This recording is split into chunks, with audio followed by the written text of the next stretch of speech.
الحمد لله رب العالمين، والصلاة والسلام على سيد المرسلين نبينا محمد وعلى آله وصحبه ومن تمسك بسنته واهتدى بهديه إلى يوم الدين. أعوذ بالله من الشيطان الرجيم. بسم الله الرحمن الرحيم. وإذ نجيناكم من آل فرعون يسومونكم سوء العذاب يذبحون أبناءكم ويستحيون نساءكم وفي ذلكم بلاء من ربكم عظيم. وإذ فرقنا بكم البحر فأنجيناكم وأغرقنا آل فرعون وأنتم تنظرون. وإذ واعدنا موسى 40 ليلة ثم اتخذتم العجل من بعده وأنتم ظالمون ثم عفونا عنكم من بعد ذلك لعلكم تشكرون. وإذ آتينا موسى الكتاب والفرقان لعلكم تهتدون. عشر كوحو كبلاب ميايات السقالية فرطا سورة البقرة سورة الله إلى كمدة. waxaynu ku soo dhex jirnay qisadii reer banu israa'iil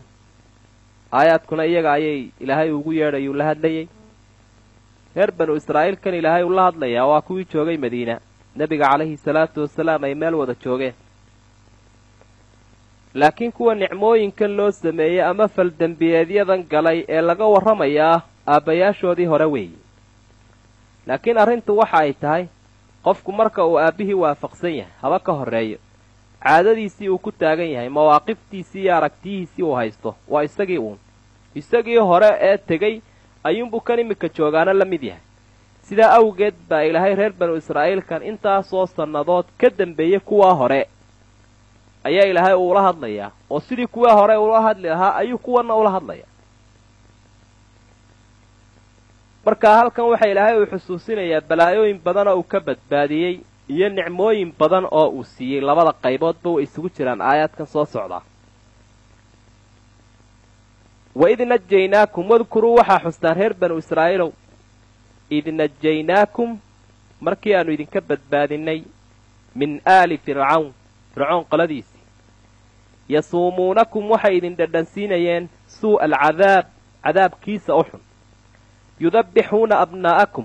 inamadiinay gowracayeen, wayastaxyuuna nisaa'akum dumarkiinnana way daynayeen. wa fii daalikum kiinaa waxa idinku sugan balaa'un min rabbikum balaayo ilaahayna xaggiisa ka ahaatay cadiimun oo weyn. wa id waqti xusa faraqnaa aanu kala jeexnay bikum idinka dartiin albaxra badda, fa anjaynaakum waannu idin nabadgelinnay, wa agraqnaa aala fircawn iyo qolihiisiina waannu halaagnay, wa antum tanduruun idinkoo sidaa weegaya. dheefta iyo waxyaabaha wanaagga ilaahay addoommaha uu siinayo waa laba qaybood. midi waa dafcu niqma, midina waa jalbu nafc, oo macnaheedu yahay dhibaato ilaahay uu dadkaa ka joojiyo iyo dheef uu u soo jiido. labada arrimoodba keligiiba hayee cid kale ma hayso. markaa reer banu israa'iil waxa gumaysan jiroo xaggii diinta ka maroo ka aafeeyey oo maskaxda ka gumaystay oo jidhka ka gumaystay mid daaqi ahaa oo mufsidiintii dhulkan soo maray kuwii kuwa u waaweynaa ka mid ahaa fircoon la odhan jiray. fircoon waxa uu sheegtay ilaahnimo, waxa uu ahaa dadka ku xadgudbay sultada iyo awoodda maamul ee la istiqlaalay weji xun u isticmaalay. oo duqyaanka iyo xadgudubkaa kala duduwan, midi waa duqyaan fi sulta waalxukm, midina waa duqyaan fi taraf, midina waa duqyaan fi lcilm, midina waa duqyaan fi lmaal. markaa kani waxa uu ahaa kibir xagga maamulka uu ku kibray oo uu ku xadgudbay, awooddiina u isticmaalay si gafa, sidii ninkii qaaruun la odhan jirayba uu awooddii xagga cilmiga iyo maalka isaguna u isticmaalay kibir iyo xadgudub. namruud isaguna sidaas oo kale u ahaa. dawaaqiidan caalamka ku nool ama caalamkan gaalada ee qarbiga ee maanta sheeganaya inay iyaguna saytaraynayaan gacantana ku hayaan adduunyada awoodda ay sheeganayaan waxay ku daba socdaanuun taa fircoonba iyaduna nooc tii oo lasii casriyeeyey oo lagu sheegay nidaamyo jadiida inay leedahay waa tii uun marka haddaba fircoon sababta uu u laynayo inamadan reer banu israa'iil waxay ahayd waxa uu lahaa niman faaliyayaala qofku markaanu uu ogsoon yahay inaanu xaq wadin ama dadka waxa uu ku hogaaminaya aanu xaq ahayn waxa aan ka ag dhammaanin khuraafaadlayaasha iyo dadka qusacbalada iyo shacwadada iyo khuraafaadka wada ayaa ka ag dhow oo mar walba waxa uu leeyahay kolley waan shakisanahaye bal maxaa soo socda bal faaliya bal hadda fooxiya sidaasuu leeyahay markaa wuxuu arkay iyadiioo naari ay soo baxday dabeetana xaggaas reer banu israa'iil ay kaga timid oo sabab ay u noqotay inay milkigiisii meesha ka saarto saasuu ku riyooday ninkaa isaga ahi oo manaan buu sidaa ku arkay baytulmaqdis bay ka soo baxday guryaha reer qibdiyiintaabay naartaasi gashay dabeetana milkigiisii baa meesha weydaartay oo uu waayey macnaha bal arrintan ii turjuma buuli ruyada noocaaseen arkay faaliyayaashiisii waxay yidhaahdeen reer banu israa'iil waxaa ka soo baxaya nin milkiga kaa qaada iyo madaxnimada dee maxaabuu uga soo bixi buuli wixii labe dhasha wada khaarajiya uun caqliyadiisa xumi saasay u fikiraysa khaarajintan iyo layntan hadduu yahay qof fikiraya inaanay waxba u anfacayn wuu garan lahaa siduu u garan lahaana waxa weeye masalan haddii ay tani run tahay oo qofka reer banu israa'iil ka soo baxayaa milkigiisa uu ka qaadayo dee kollay layntani waxba kama tarayso haddii aanu ka qaadayninna dee kollayba layntani waa xadgudub laba jeeraba laynta uu laayaa wax faa'iidoo ay leedahay ma jiro hadduu isagii milkiga u joogiyo haddii laga qaadaba sidaa awgeed ayaanu u fikirine wuu laayay raggii oo dhan inamadii yaryaraay oo dhan dumarkiina way ku shaqaysan jireenoo way iska daayeen yudabbixuuna abnaa'akum wayastaxyuuna nisaa'akum balse waxaad ka warantaa reer banu israa'iil hadduu ilaahay tilmaamay inuu ku cadaabay gacanta fircoon dadka iyagii ubadkoodii laynaya ee iyagii dagaallo fitna ahi ay ka dhex hoogan yihiin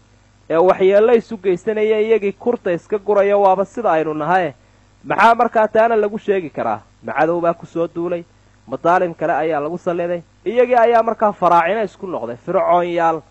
kala duduwan oo iyagii ubadkoodii laynaya ayay isku noqdeen waa dadka muslimiinta ah sida haysata weeye maanta aynu arkayno indheheenna ku hayno waa cadaab u baahan in ilaahay la baryo inuu inaga dulqaado sababtuu inagaga dulqaadi lahaana inaynu la nimaadno weeye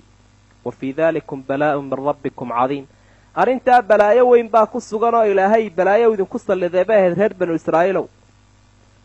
wa fii daalikum balaa'un min rabbikum cadiim nabadgelyadaa waxaa ku sugan nicmo weyn oo ilaahay idinku imtixaanaya nabadgelintaa laydinka nabadgeliyey faraacinada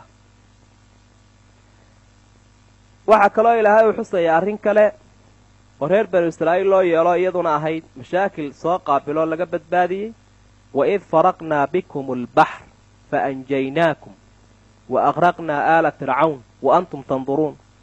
markii aanu idinka dartiin u kala dilaacinay baddiya aanu idin dhaafinay fircoon iyo qolyihiisiina aanu hafinay idinkoo sidaa indhaha ugu haya ba reer banu israa'iilow taa dib u xusuusta oo ilaahay nicmo uu idin siiyey ba hayda dib u xusuusta buu ilaahay leeyo shukrigeedii la yimaada reer banu israa'iil sida aayaadkani ay kaga warramayaan waxaynu ka faa'iidaysanaynaa canaadkoodu inuu xad gaadhay waa kuwa iminka ay la wadaan dadkan carabta waxaan la yidhaahdaa camaliyatu salaam fii filistiin inay heshiis yar dhoobdhoobaan oo dabeetana la yidhaaho waa la heshiinayaa kolba intee oo heshiis bay ka baxeen oo ay ilaahay la galeen oy nebi maxamed la galeen calayhi salaatu wasalaam oy nebi muuse la galeen sidii uunbay u wadaan ballanjabintii mar walbana waxoodu waa fasaad iyo halaag ay ku mutaystaan markaa sababta baddani ay u kala dilaacda waxay reer banu israa'iil markii cadaadiskaa badan uu saaray ninkaa fircoon la odhan jiray ilaahay baa faray muuse iyo haaruun labadaa nebi calayhim assalaam inay guuro geliyaan reer banu israa'iil waanay sameeyeen ficlan reer banu israa'iil way rareen baddii baa markaa soo ooday reer banu israa'iil waa kuwii lahaa siduu qur-aanku meelo kale ku xusay waxaynu nahay kuwo la soo gaadho faraacinadiina soo qabtay nebi muuse lahaa bushaarada ilaahay waan rumaysnahay oo ina gaadhi maayaan ilaahay baa macayga abuu lahaa dabeedna baddii baa ilaahay uu kala dilaaciyey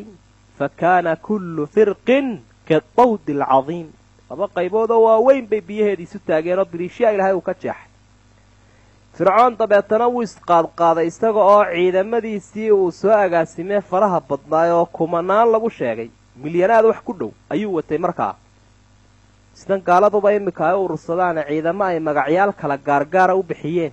iyo gaadiid ay tilmaamayaan inuu ciriyo dhul iyo badba mar ayuu gaashaaman yahay sidaasuu isaguna tignika iyo qalab wixii uu hayay usoo gaashaamay oo waxa uu lahaa inna haaulaa'i la shirdimatun qaliiluun wa innahum lanaa lagaa'iduun wa innaa la jamiicun xaadiruun kuwaasi waa koox yar reer banu israa'iil waana inaga cadhaysiiyeen innaguna ciidan xoog la baynu nahay aan soo qabanna buu lahaa dabeeta haddii uu ka daba guuray oo baddii ay ka tallaabeen isna kala tallow buu isidhi laakiin yaa miskiin muu ogeyn inay yadulqudra meesha marayso awooddii ilaahay ay ku jirta meesha oo awooddii ilaahay ay biyahan joojisay muu aaminsanayn awooddiisa oo keliya hunbuu ictimaadayay dabeetana ka gudub buu isidhi biyii baa lagu hafiyey markaa way liqeen isaga iyo ciidankuu watayba wa antum tanduruuna idinkoo eegaya buu lahay markaa tan qudhigeedu eegmada reer banu israa'iil ay eegayeen faraacinadiioo hafanaysa waxa ay ahayd iyada qudhigeedu nicmo oo cadowgoodiioo halaagsamayay indhaha saareen oo markaasay ku raaxaysanayeen ay ku nasanayeen badbaadintuna nicmay ahayd iyo nafis ay heleen cadowgii oo indhahoodu ay ku qabowsanayeen habkuu u halaagsamayana nicmo labaad bahay nebigu calayhi salaatu wasalaam madiine ayuu tegey oo u haajiray waxa uu arkay maalin ay yuhuuddu soomayaan ansaartiibuu weydiiyey wuxuu uhi maalinkanay soomaan muxuu yahay waa maalinka 10 muxaram bisha muxaram ee sanadka islaamka kowdiisa ee u horraysa maalinkeeda 10aad waxay yidhaahdeen waa maalinkii ilaahay uu fircoon halaagay nebi muusena uu badbaadiyey sidaa awgeed baanu u soomaynaabay yuhuuddu yidhaahdeen dabeed nebigu calayhi salaatu wasalaam waxau yidhi ana axaqu bimuusa minkum fasaamahu rasuulu llahi sala allahu calayhi wasalama wa amara bisawmi dee anigaaba muuse idinka xigta ahoo idinka dhowbu ila rusul baanu nahay oo walaalaan nahay kolkaa wuu soomay nebigu asxaabtii iyo dadkii muslimiinta ana inay soomaan buu amray waana sunna maalinkaa soomkiisa wa id waacadnaa buu ilahay yidhi wadkuruu waxaa xusnaan reer banu israa'iilow id waacadnaa muusa